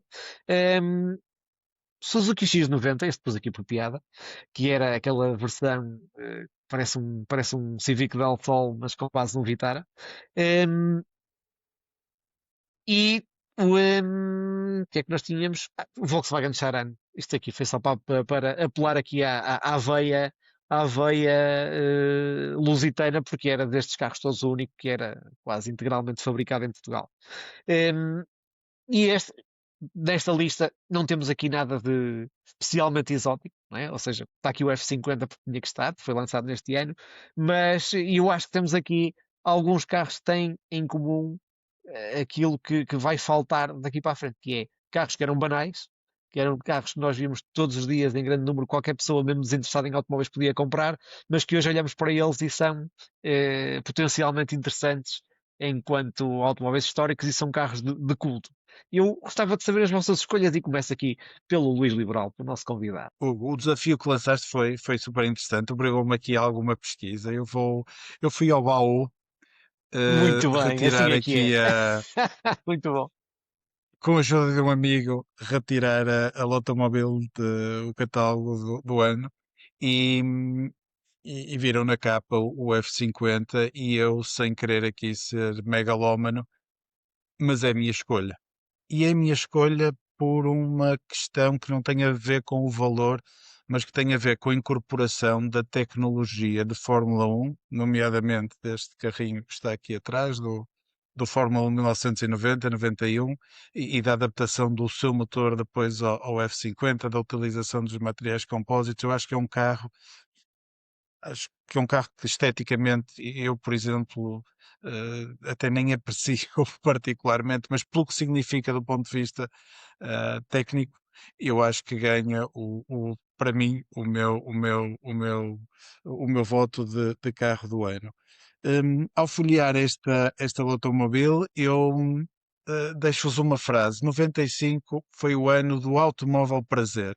Como tu disseste, temos o F50 de cabelos ao vento, temos um Barqueta, temos um BMW Z3 que tem um lançamento absolutamente extraordinário com um product placement no filme do James Bond. É uma coisa absolutamente extraordinária. É a primeira vez que o James Bond usa um carro não britânico, portanto a BMW foi muito arrojada no lançamento do carro, mas temos também depois algumas iterações de alguns carros lançados em 95 que tu não referiste. Temos o 993 Carrera RS, o 993 GT2, temos um M3 E36 GT, que não de cabelos ao vento, mas são o automóvel prazer, manual, carros analógicos, carros com DNA de competição, dois deles que vos acabei de dizer que foram carros de homologação para depois competirem, ou não foram verdadeiros carros de homologação, mas que homologaram algumas peças para algumas partes do carro para competirem. Portanto, acho que é um ano do automóvel prazer, que é uma coisa que se calhar hoje em dia, não, como tu bem dizias, Hugo, não reconhecemos tanto nos automóveis que são lançados. Eu acho. Só uma última nota para o F50, desculpa-me. Eu depois de fazer esta pesquisa, eh, fiz olhei um bocadinho para o futuro, para o que veio a seguir ao F50, olhei um bocadinho para a Fórmula 1, para os V10, e olhei para um artigo que saiu da Haggerty, em que a semana passada dizia quais eram os carros que mais iam valorizar no próximo ano. E se vocês virem, estão lá os V10. Os V10, que é a época de ouro da Fórmula 1. Portanto, o que nós hoje não temos é o que de 95 depois até ao início dos anos 2000 viemos a ter, que é a incorporação da tecnologia das corridas nos carros de estrada, o prazer, carros com uma performance e uma experiência de condução apaixonantes e que eu acho sinceramente que vão marcar agora a próxima geração que os viu correr. Epá, eu tenho um irmão que é 10 anos mais novo, 9 anos, 10 mais novo que eu, e que muitas vezes discuto com ele quais são os carros preferidos dele e quais são os meus carros preferidos, e percebo que esta geração abaixo de mim tem muitos motivos para gostar dos carros da geração que, eh, que viu os carros quando era adolescente. E esta questão da incorporação da tecnologia da Fórmula 1, a questão de serem carros com uma experiência de condução excitante, entusiasmante, acho que é um ponto que se inicia aqui também com o F50 e que depois se prolonga por mais, se calhar, 10 anos, 12 anos, até meados dos anos 2000. Sim, e porque na realidade também o F50 dentro dessa linhagem acaba por ser o último verdadeiramente cru, que é um carro muito, muito cru, muito próximo de facto de um automóvel de competição, e dali para a frente, além de já não haver grande ligação com a competição, eh, os automóveis complicam-se um bocadinho, não é? E curiosamente, nessa lista da HTU que falas, e também estive a ver esse vídeo muito interessante, curiosamente os carros que eles apontam como tendências são praticamente todos carros muito, muito analógicos, experiências muito analógicas, muito simples. Nenhum deles, temos lá o Carrera GT, mas não temos nada ali de demasiado estratosférico, mas de facto é a constatação de que há uma tendência de procura de automóveis que têm esta experiência mais pura. Mas É, é, é, se tu vis o que é o saudosismo dos motores V10 para os amantes, por exemplo, de Fórmula 1, percebes depois que é o período histórico em que aparece um Carrera GT com motor 10 cilindros, que aparece um BMW E50 com motor 10 cilindros, que aparecem os blocos de 10 cilindros do grupo Volkswagen no Audi R8. RS8, nos Lamborghinis. Portanto, tu percebes que há ali uma época que vai chegar e que nós vamos começar a dar-lhe valor a esses carros e que têm tudo para ser uma belíssima colheita da equipa até meados dos anos 2000. Portanto, temos de estar positivos quanto à inclusão de novos modelos no estatuto de clássicos, porque há muito carro que vai ter esse estatuto e merecidamente. João, quais foram as tuas escolhas? Nós começamos por cima, começamos no topo, então e tu? Obviamente que o F50 é o rei, pronto, não me vou estar a alongar no F50, porque pronto, é um dos últimos puros da Ferrari. Mas tenho aqui duas escolhas que acho que são aqui uns young-timers bastante interessantes. Não tenho nenhum deles, mas gostava de um dia vir a ser proprietário de um, que são o Alfa Romeo e o Fiat Barchetta. O Fiat Barchetta, porque acho que é extremamente bonito, ao contrário de muita gente que possa achar o contrário. Eu acho que é um carro bastante bem conseguido, evoca ali Muito bom. o, Barchetta, como os italianos dizem. Tem ali uns pormenores muito interessantes, a abertura das portas, o design, e acho que é um carro que ainda não lhe é dado, não lhe está a ser dado o devido valor. E depois o GTV, acho que é um carro lindíssimo, especialmente o Coupé, que prefiro o Coupé, nomeadamente se pudermos ter o motor o 3000 V6 ou 3.2, pronto, que são carros já bastante raros, mas que são carros, eu acho muito interessantes e que na Fiat também me lembro pronto, é um carro que também já falámos aqui algumas vezes do Bravo HGT, também é um carro bastante interessante, Bravo e Brava, que foram lançados também iniciaram produção em 90. Muito bem. António, força. Bem, como também para ser um bocadinho diferente, como o F50, o F50 é aquele marco histórico, pronto, é o próximo passo que se tinhas do F40 que era mais artesanal, tens do F50 que já é aquele poderio tecnológico todo que a Ferrari investiu para fazer a celebração dos seus 50 anos. Como não me permite, tenho um amigo próximo que não me permite ter um GTB 916, senão eu nunca mais ia acabar de o aturar. E por acaso eu estive a olhar para a lista e também uma pessoa muito próxima disse-me que eu gosto é de banheiras. E como já tenho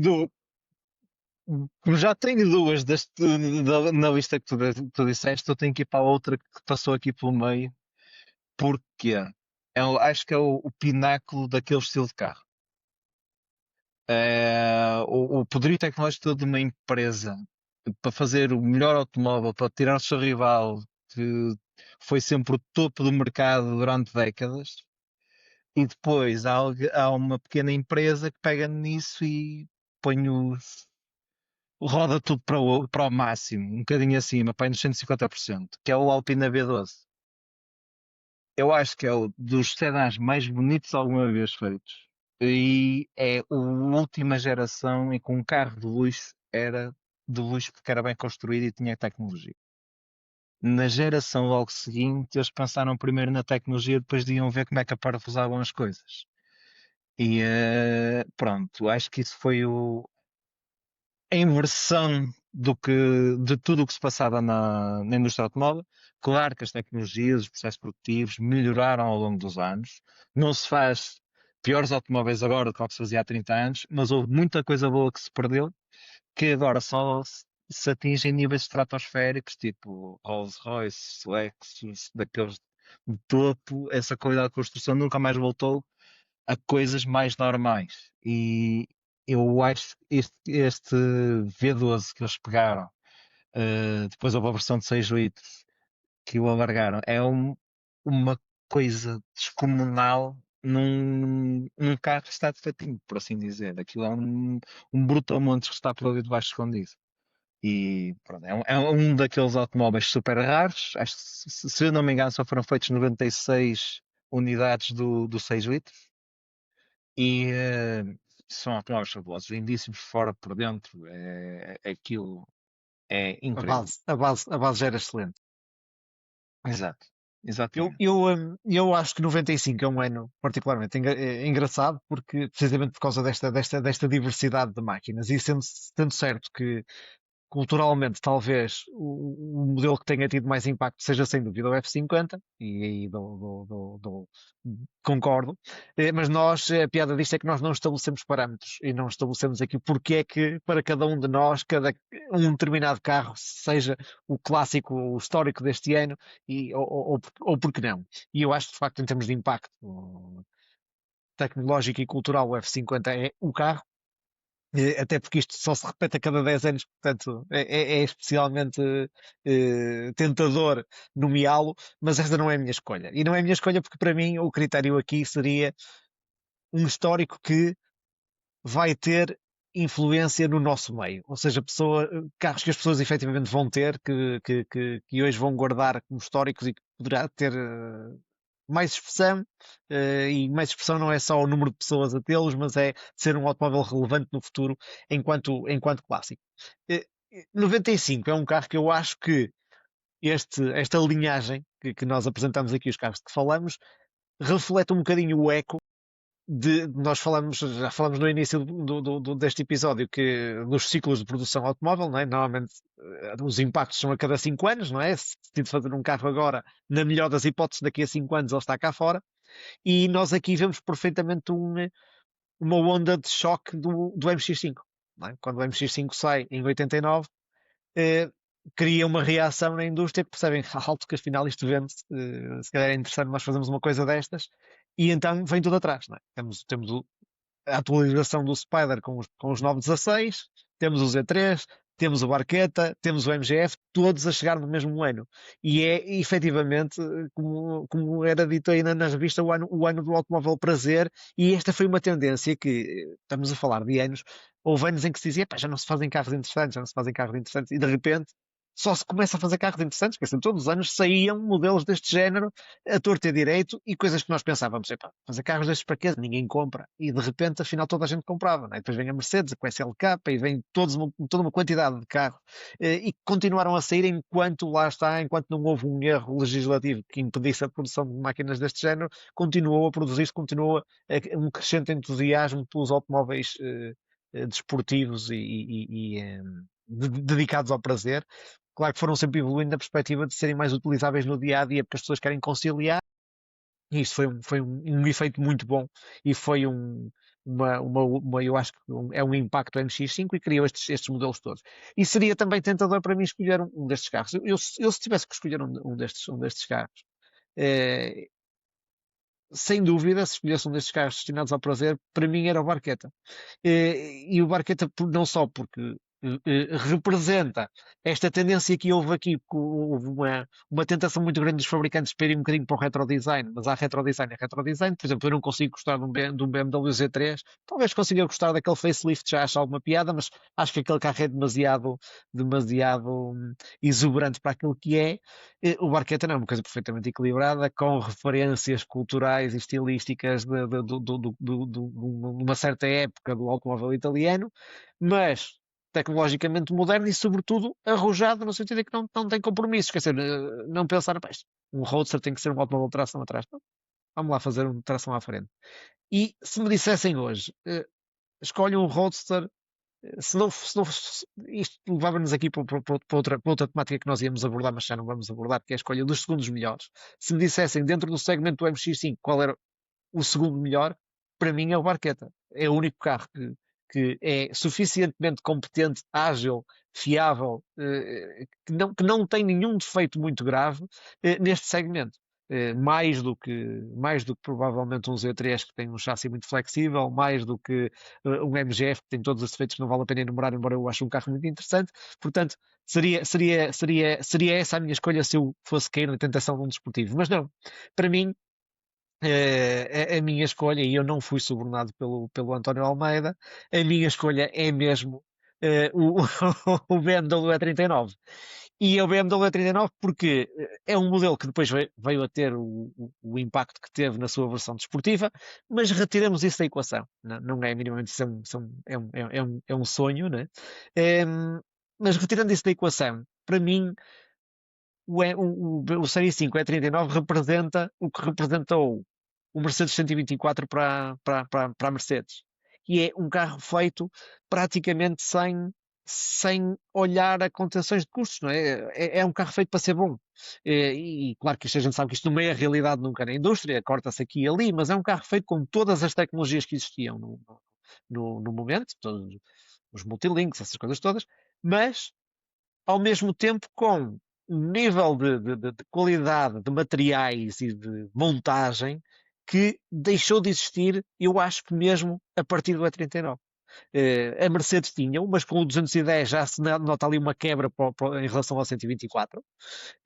E depois o E39 acho que é ali quase uma espécie de um canto do cisne de uma determinada forma de fazer automóveis, que deixou de existir. Eu tenho um grande amigo, o Rui Pinto, ele continua a ter o carro que o pai comprou novo, um 525 TDS, com um porradão de quilómetros, não sei, centenas de milhares de quilómetros, o carro está velho, tem bancos velhos e não sei o quê, pintura velha, e ele continua, já teve outros carros no entretanto, e continua a usar aquele carro no automóvel do dia a dia, um pouco como tu tens feito com o teu 318S. E ele disse, pá, se calhar não há melhor do que isto. E, e com algum sentido de humor. A verdade é que provavelmente não há. Nós temos tecnologias de conforto, temos coisas muito interessantes, mas a solidez daquele carro. É um tanque, o conforto, os materiais. Depois há aqui é outro aspecto que eu acho que marca uma época, que é desde que deixou de existir pele nos automóveis, pele verdadeira, eu acho que deixou de haver automóveis de luxo. E isto aqui é um tema para outro podcast, mas a gente hoje em dia entra num automóvel de luxo e eu já tive o prazer de guiar os novos Classe S e EQS e não sei o que, a gente entra naquilo, o carro todo muito a tentar ter o carro mais luxuoso da Mercedes, mas os bancos são de plástico e, portanto, qualquer sensação de luxo perde-se, não há o cheirinho da pele, não há. Acho que aquele carro conseguia ainda ter tudo. Quando tinha bancos em tecido, os bancos de tecido eram realmente muito bons. Portanto, é um automóvel fabuloso em todos os sentidos, com um acrescente que também se perdeu daí para diante, que é, dava gozo de guiar. Um W124 não dava gozo de guiar. O E39 tinha as qualidades do W124, mas é um carro que dá gozo de guiar. Aquela caixa, aquela direção, é realmente o BMW que fazia jus à assinatura pelo prazer de conduzir. E infelizmente tivemos aqui anos e anos em que perdemos um bocadinho essa paixão pelo prazer de conduzir, desde que nós estamos aqui um bocadinho ameaçados por pela, pela legislação.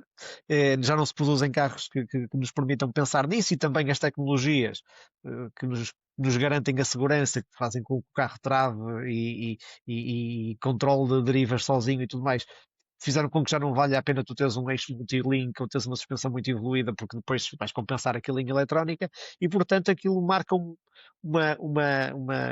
fim de uma forma de fazer carros e de pensar automóveis que eu acho que terminou e provavelmente não voltará. E é com este saudosismo e com esta homenagem ao E39, que não, sem ter sido subornado pelo António Almeida, que eu dou por concluída esta ordem de trabalhos desta edição. Uma vez mais aqui com um agradecimento muito especial ao Luís, que mostrou que podia fazer parte disto desde o primeiro programa, porque ele está perfeitamente versado, ele estuda os assuntos e tudo. Esteve aqui muito bem, Luís, muito obrigado. Espero que tenhas gostado desta experiência. Obrigado, eu.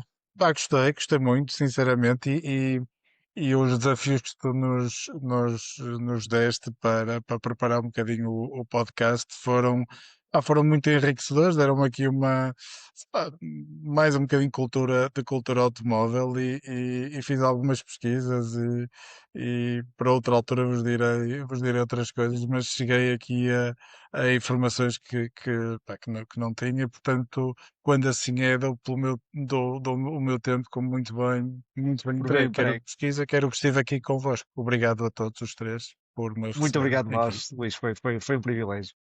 Foi um gosto. João e António, muito obrigado mais uma vez. Daqui a 15 dias, mais tardar, cá estamos de novo. Por isso, para todos os que nos ouvem, umas boas festas. Espero que esta quadra envolva alguma atividade automóvel. Eu pessoalmente gosto muito neste espacinho. É pena que há muita polícia na estrada, mas neste espacinho entre o Natal e o Ano Novo é uma altura que me dá muito gozo tirar o carro cá para fora quando vem um bocadinho de sol e desfrutar do frio e desta época, que eu ainda sou um bocadinho mais crianças. Eu gosto mesmo muito desta época, gosto muito do espírito desta altura, e gosto de aproveitar para fazer uns passeinhos neste intervalo de tempo. Espero ver muitos clássicos na estrada durante estes dias, e espero que se divirtam e que tenham realmente boas festas, e ficam já os votos de um feliz 2026 com muita atividade automóvel. Meus amigos, muito obrigado e até breve. A Boa todos. noite, boas festas. Tchau.